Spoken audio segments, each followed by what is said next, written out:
जी, धन धन गुरु नानक जी।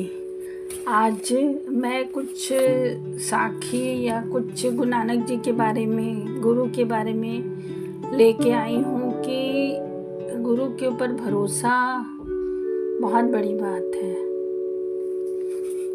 जो नाम जपते हैं और जो गुरु नानक के प्यारे बंदे हैं, जो अमृत वेले उठते हैं, जिनका नित्यनेम है, वो नरकों में नहीं जाते। और अगर कोई गलती, जैसे कोई गलती कर बैठे तो उनकी सबसे बड़ी सजा है, जो गुरु के प्यारे हैं, जो उनके बारे में बोल रही हूँ। अगर कभी कोई गलती कर बैठे तो उनका नित्यनेम छूट जाएगा, जिससे वो बहुत डरते हैं, जिस चीज़ से वो गुरु के प्यारे। संतों के नज़र में ये सबसे बड़ी सजा है। गुरु से प्रेम श्रद्धा कम हो जाती है। सबसे बड़ी सजा यह है कि मन नहीं जुड़ता है, जैसे पहले जुड़ा करता था वैसे नहीं जुड़ रहा है।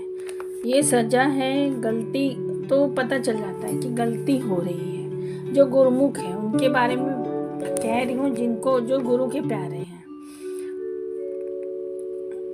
तो जो जब उनको फिर पता चल जाता है कि हमारा मन नहीं लग रहा है, तो समझ जाते हैं कि कहीं ना कहीं हमको कोई गलती की सजा मिल रही है। अगर हम कभी निंदा कर लें तो रात को हमारा मन जपने में नहीं जुड़ेगा, नित्यनेम करना मुश्किल हो जाएगा। ये भक्तों के लिए सबसे दुख की बात है। और हम जैसे लोगों का, हम आम इंसानों का अगर छूट जाए तो हमें फर्क नहीं पड़ता। वो बोलते हैं जो मनमुख होता है, जो मन की सुनता है। हम तब रोते हैं जब हमारा कोई नुकसान हो जाए, या हमारा कोई अपना चला जाए, या हमको कोई धोखा दे दे, या हमारा कोई पैसा खा जाए। संत तब रोते हैं जब उनका नित्यनेम छूट जाता है। जो गुरुमुख होते हैं, जिनका नित्यनेम छूट जाता है, मन नहीं लगता है, तो उनके आंखों में आंसू आ जाते हैं और उनको समझ में आ जाता है कि बाबा जी, वाहिगुरु जी, परमात्मा जी, हमसे क्या भूल हुई है, हमको बख्श दो। अगर गुरु के शिष्य को, जैसे गुरु अगर शिष्य को डांट रहा है, कोई गुरु का प्यारा शिष्य है, तो भी उसको मीठा लगेगा, क्योंकि उसको पता है कि मैंने क्या गलती की है।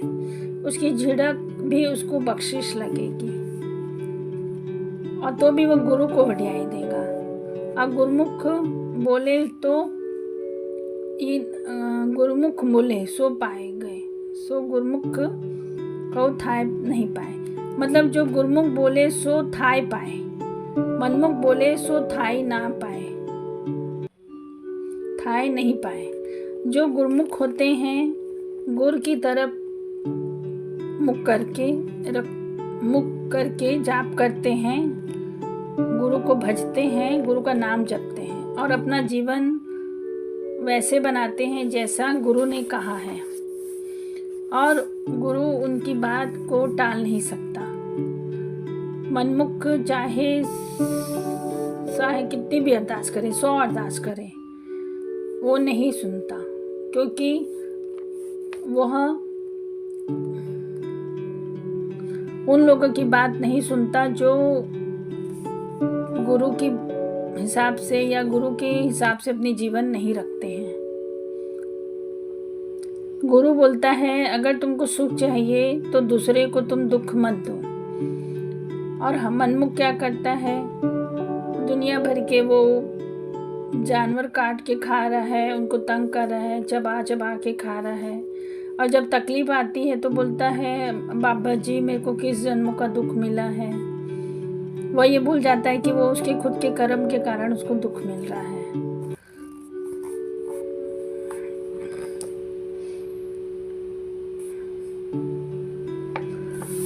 और गुरुमुख की एक विशेषता है कि जैसे सर्दी है, बरसात है, गर्मी है, अगर उसका नित्यनेम पक्का है गुरुमुख का, तो वो कोई भी मौसम नहीं देखेगा। कहते हैं कि गुरुमुख समंदर में भी अपना रास्ता बना लेता है। तो अगर उसका नित्यनेम है अमृत वेले में रोज गुरुद्वारे जाने का, तो वो हर हाल में जाएगा, चाहे कुछ भी हो जाए। और हम जैसे मनमुखों को प्रभात फेरी में भी चलने में दिक्कत आती है। गुरुमुख समंदर में भी अपना रास्ता बना लेता है और गुरु की खुशी पाने के लिए वो सब करता है। इसीलिए बोलते हैं कि गुरु की खुशी किसमें है, हमको पता होना चाहिए। अमृत वेले में 2.5 घंटा गुरु को दे दो तो वो हमारी पूरी संभाल करता है। गुरु की खुशी के लिए मैं आपको एक साखी सुनाती हूँ, क्योंकि हम जीवन भर कुछ भी करें, हमको लास्ट में गुरु ही संभालेगा। हमारे जो बुरे कर्म है वो ही संभालेगा, हमारे अच्छे कर्म भी वही संभालेगा। तो क्यों ना हम 24 घंटे में 2.5 घंटा बाबा जी को दे दें, ताकि बाबा जी हमारे वाहे गुरु जी हमारे अंग संग रहें। तो एक साखी सुनाती हूँ गुरु की खुशी के लिए। एक गुरु था बहुत कमाई वाला, उसके शिष्य थे बहुत सारे, और जब उनकी शिक्षा समाप्त हो गई तो गुरु ने कहा कि बेटा तुम लोग अपना अपना रास्ता अब जाओ, 1 साल बाद वापस आना।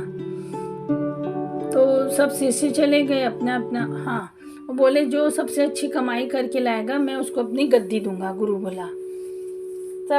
सब शिष्य चले गए और जो मतलब शिक्षा मिली थी गुरु से उस हिसाब से वो प्रवचन करने लग गए। तो कोई शिष्य प्रवचन के बदले सोना लिया, कोई शिष्य हीरा मोती लिया, कोई रतन लिया। ज़्यादा से ज़्यादा गुरु को हम देंगे तो गुरु खुश हो जाएंगे करके। ऐसे सब 1 साल बाद वापस आए। सब ने बताया कि गुरु जी ये देखो हम आपके लिए सोना लाए हैं, हम आपके लिए ये लाए हैं, हम आपके लिए मोती लाए हैं। गुरु चुपचाप मुस्कुराता रहा, खड़ा रहा। जब लास्ट में एक शिष्य को बुलाया, बोला बेटा तूने क्या किया? तो बोले मैंने कोई सोना इकट्ठा नहीं किया, मैंने कुछ नहीं किया, बस मैंने आपकी जो शिक्षा थी उसको जो प्रवचन दिया उसे 5 ऐसे शिष्य तैयार किए हैं जो आगे 50 लोगों को शिक्षा दे सकते हैं। तो गुरु प्रसन्न हो गया और उसको अपने गले से लगा लिया। तो बोला कि जो तूने कमाई किया है वो सबसे अच्छी मेरी शिक्षा की, तूने लाज रख ली और ये सबसे अच्छी कमाई है, किसी को जोड़ना। तो 5 लोगों को जोड़ा है, ये आगे 50, 500, 5000 को जोड़ेंगे। तो ये सबसे अच्छा रिटर्न्स है अपने गुरु को देने का, कि आप गुरु से जोड़ो, गुरु के बाणी से जोड़ो, गुरु के संगत से जोड़ो, गुरुद्वारे से जोड़ो लोगों को। तो गुरु की प्रसन्नता इसमें है।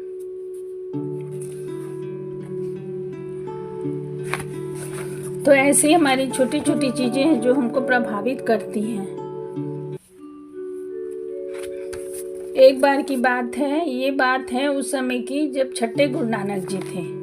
गुरु तब संभाल करता है। गुरु कब संभाल करता है? जब हम गुरु के गुरुमुख होके गुरु को प्रसन्न करते हैं, गुरु के हिसाब से चलते हैं। तो छठे गुरु नानक जी के समय की बात है, हरगोविंद साहब जी के समय की बात है।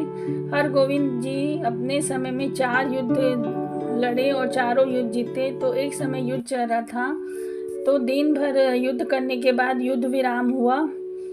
तब हरगोविंद देव जी ने अपनी सेना को निहारने के उद्देश्य से युद्ध भूमि में गए। तो देखे जो भी मतलब कुछ शहीद हो गए, कुछ मर गए, कुछ ऐसा। तो सबके मुंह पोंछ, अपने पल्ले से, अपने कपड़े से मुंह पोंछ रहे थे सब सैनिकों के। तो ऐसे पोंछते पोंछते उनकी नज़र पड़ी भाई मुगलों के ऊपर, जिसकी श्वास चल रही थी। तो हरगोविंद देव जी ने अपनी गोद में उनको अपने सर मतलब अपनी गोद में उनका सर रखा, उनका अपने पल्ले से मुंह पोंछा और उनको जल पिलाया और बोला बेटा मैं तेरे पर बहुत प्रसन्न हूँ, जो कुछ मांग ले। गुरु बहुत कम समय ऐसा आता है कि शिष्य को गुरु बोलता है कि अपनी खुशी से शिष्य को बोलता है कि बेटा तू कुछ मांग ले। ऐसे बहुत कम, मतलब बहुत विरले ही होते हैं जिनको ऐसा गुरु खुद बोलता है कि बेटा तू कुछ मांग ले। तो भाई मुगलू बोलते हैं कि पातशाह हरगोविंद देव जी, पातशाह जी, मैं तो आपकी गोदी में अपना सिर है मेरा, आप मेरे को जल पिला रहे हो, मैं आपको निहार रहा हूँ, इससे ज़्यादा मैं और क्या मांगूँ। तो बोलते हैं, फिर भी बोले कि कुछ मांग ले, हम तेरे से बहुत प्रसन्न हैं। तो बोलते हैं, तो भाई मुगलों ने कहा कि बादशाह मुझे नहीं पता कि मैं भी मरूंगा कि जीऊँगा, आपको ज़रूर पता है, आपको ज़रूर पता है। तो मैं जब भी मरूं या जब भी मेरा ऐसा समय आए जाने का, तो आप मेरे को ऐसे ही मेरा सर अपने गोद में रखो और मैं आपको ऐसे निहारते हुए इस दुनिया से जाऊं, ये मेरी इच्छा है। तब हरगोविंद देव जी सीरियस हो गए और बोले कि नहीं मुगलू, अभी तो तेरे को बहुत लंबा समय है तेरे पास, मैं पहले ही शरीर छोड़ जाऊंगा, तो मैं ऐसा प्रॉमिस या ऐसा वादा कैसे करूं। तो वो बोले, अरे पातशाह जी, आप तो शरीर ही छोड़ जाओगे ना, आपकी ज्योति, गुरु नानक जी की जो ज्योत होगी उस समय, वो मुझे, मतलब वो तो रहेगी ना, वो मुझे संभाल ले, ऐसा मेरा जब समय आए तो ठीक है। बहुत प्रसन्न होके बोले, ठीक है, जब भी मतलब तेरा ऐसा कुछ समय आएगा तो मैं प्रॉमिस करता हूँ कि मैं संभालूंगा तेरे को। फिर जब मुगलू जी बहुत वृद्ध हो गए तो एक दिन पूरे गांव को उन्होंने कहा कि आज गुरु नानक जी आने वाले हैं, क्योंकि जब हरगोविंद देव जी अपनी गोदी में उनका सर रखे तो उनका कपाट खुल गया, उनकी लिव जुड़ गई थी वाहिगुरु से। तो उनको सब पता था कि आज मेरा होने वाला है, जाने का समय आ गया है। तो उन्होंने पूरे गांव वालों को, घर वालों को कहा कि आज पूरा गांव साफ करो, गुरु नानक जी आने वाले हैं। तो कुछ तो बोले ये अब इतने वृद्ध हो गया है तो छोड़ो इसकी बात, मगर घर वाले आज्ञा मान के पूरा घर साफ किए और तेग बहादुर जी 90 गुरु घोड़े में सवार होके सीधा उनके घर में घोड़े सहित गए। अब बोले, देख हम तुमको छठे जामे में प्रॉमिस किए थे तो हम अपना प्रॉमिस निभाने आए हैं। फिर उन्होंने भाई मुगलू का सर अपने गोद पे रखा और बोले कि भाई मुगलू, वाहे गुरु बोल, वाहे गुरु बोल, वाहे गुरु जपाते जपाते उन्होंने श्वास छोड़ दी और उन्होंने तेग बहादुर जी 90 गुरु की गोद में अपना सर रखा और प्राण त्यागे। इतना खुशकिस्मत कोई गुरमुख ही हो सकता है, मनमुख नहीं हो सकता है। इसलिए बाणी को अपनी लाइफ में उतारना है, क्योंकि पूरा खेल जाने समय होता है, जब हमारी मृत्यु का समय आता है। जब मृत्यु का समय आता है तो जो हम सोचते हैं हम उसी रूप में दूसरे जन्म में हम जन्म लेते हैं। तो अगर हम बाणी पढ़ेंगे, हम वाहिगुरु को याद करेंगे तो हम उनके पास जाएंगे, वरना हम ऐसे भटकते रहेंगे। तो जो लास्ट समय होता है वो बहुत कीमती होता है। उस समय हमको अपने परिवार वालों को बोलना चाहिए कि सुखमणि साहिब जी का पाठ लगा दो, बोल के रखना चाहिए वाहिगुरु जी का पाठ लगा दो, मैं वही सुनूं ताकि मेरा अगले जन्म में मेरा उद्धार हो सके, मैं गुरु बाबा जी के आसपास ही रहूं, गुरु नानक के चरणों में ही जाऊं मैं अगले जन्म में भी। तो ऐसा अपने आप को हमेशा तैयार रखना चाहिए कि भाई वाणी से जुड़े रहना चाहिए, बाबा जी को जापना चाहिए। जो गुरु की प्रसन्नता चाहता है तो उसको गुरु के हिसाब से अपनी लाइफ थोड़ा, चलो पूरा नहीं मगर थोड़ा बहुत हम कोशिश कर सकते हैं कि हम बाबा जी के उसमें चले, रास्ते में चले हम बाबा जी के। और भाई मुगलू जैसे हमारी किस्मत तो हो जाती तो बहुत हम लोग खुश नसीब हो जाते हैं। वो कितना खुश नसीब हैं। और ऐसे ही एक घटना है, अभी की हाल ही की घटना है कि गुरमुख लोगों के बारे में बता रही हूँ कि अमृतसर में एक कीर्तनिया थे जो अंधे थे, सन केहर सिंह जी, जो बहुत ही क्या बोलना चाहिए गुरमुख थे। वो उन्होंने आज तक अपनी अपनी लाइफ में अमृतसर में जो सत्संग करते थे और उन्होंने वो ही हमेशा ये गाते थे बाजे के साथ कि बोल धन्य गुरु नानक तू है निरंकार, धन गुरु नानक तू ही निरंकार, ये उनकी धुन है। तो वो हर किसी को कहते थे कि मुझे ये ऐसा मेरे लिए ये अरदास करो कि मेरी मृत्यु का मतलब कीर्तन करते करते बाजे में ही मैं कीर्तन करते करते मैं यहाँ पे प्राण छोड़ूं। और ये अभी हाल की बात है। और उन्होंने एक दिन अमृत वेले में आए और वो कीर्तन कर रहे थे और उनकी बाजे में ही बाजे में उनका सर रख दिए और उनकी अपना श्वास त्यागे। तो ऐसा नहीं है कि गुरु नानक जी उसी समय सुनते थे, अभी भी सुनते हैं, आज भी सुनते हैं। बस श्रद्धा की, विश्वास की ज़रूरत है। बाबा जी के ऊपर पूरा भरोसा करो, वो हर पल हर संग सहाय होते हैं, भरोसे की बात है। और हमको भी अपना कुछ थोड़ा बहुत ध्यान रखना पड़ेगा कि हमको निंदा नहीं करनी है, हमको किसी के कैरेक्टर के बारे में कुछ नहीं बोलना है। हमको बाबा जी जो दिए हैं हमको याद करने के लिए वाणी, जाप, मूल मंत्र, उससे हम कहीं ना कहीं जुड़े रहें। तो ये मैं पहली बार ये बाबा जी के बारे में कुछ बोल रही हूँ, कुछ गलती हो गई होगी तो माफ़ करना। ये मैंने सत्संग में सुना था, उसी को मैं आप लोग को बता रही हूँ। ऐसे और भी आगे मैं सुन के आपको बता सकती हूँ कि गुरु के पर भरोसा, गुरुमुख होना बहुत ज़रूरी है। पूरा नहीं मगर थोड़ा बहुत तो हम हो सकते हैं। अगर हम बोल देंगे, हम हर चीज़ बाबा जी को सौंप देंगे तो हमारा बाबा जी ज़रूर ध्यान रखेंगे। और बोलते हैं ना कि गुरु कि जे सुख देता तू तुझे आराधिए, जो सुख देता तुझे आराधिए, जे दुख देता तुझे ध्याइए। मतलब सुख दे तो भी आराधूं, दुख दे ता भी तान ध्याऊं। तो हर हाल में हमको बाबा जी को अपने बाबा जी को हमको याद करना है। धन धन गुरु नानक जी, धन धन गुरु नानक जी, धन धन गुरु नानक जी। सच्चे पातशाह सबकी भली करने और अपनी दया दृष्टि हम पे बनाए रखना। हमको भी गुरुमुख हम भी गुरुमुख बने, मनमुख से हटके गुरुमुख बने। हमारे पास से हमारे पर मेहर करना। धन धन गुरु नानक जी, धन धन गुरु नानक जी। पहली बार मैंने कुछ बोला है, उसके लिए अगर कोई गलती हो गई होगी तो मुझे माफ़ कर देना। धन गुरु नानक जी, धन धन गुरु नानक जी।